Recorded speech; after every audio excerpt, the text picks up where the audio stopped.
tingnan naman natin yung susunod na pares natin. Tawagin na natin ang Mayward!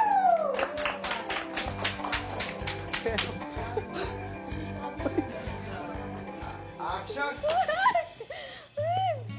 Cool, cool. Edward, lika dito! Lika! Oh, what's got you so happy now? Talagang may sasabihin ako sa'yo na talagang magpapasaya ka talaga. Sure. Ano, tell me. Si Jericho! Nanligaw na siya sa akin. Alam mo ba yun? Ito, may papakita ko sa'yo, ha? Ito. Yan, yung mga flower. Yung mga bulaklak na binigay sa akin. Sabi niya sa akin, mahal niya na ako. Ibig sabihin nun, magiging kami na. Pagkatapos hindi mo alam kung Ano, tuloy. I'm listening.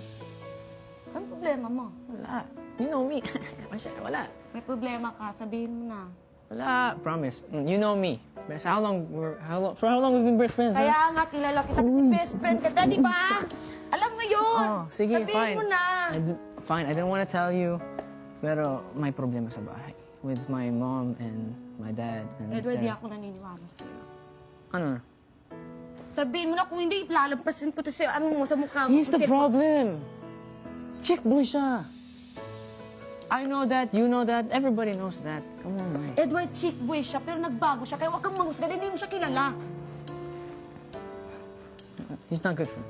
I promise you that. Hindi ba pwede maging masaya ka na para sa akin? Ba't ka ganyan? Bakit mo ginagawa? Because that should be me! That should be me!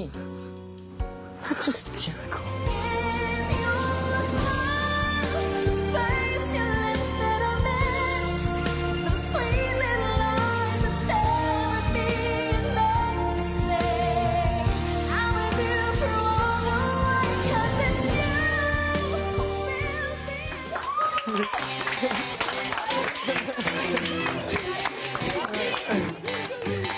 Ayan talaga yung mga eksenang hindi natin kinakaya, partner. That should be me. Yan. Kaya mag-ingat ang mga best friend. Baka may mga nararamdaman sa isa't isa. Di ba, best? Yes, best. Yung susunod. Mayward. Yung mga best friend eksena.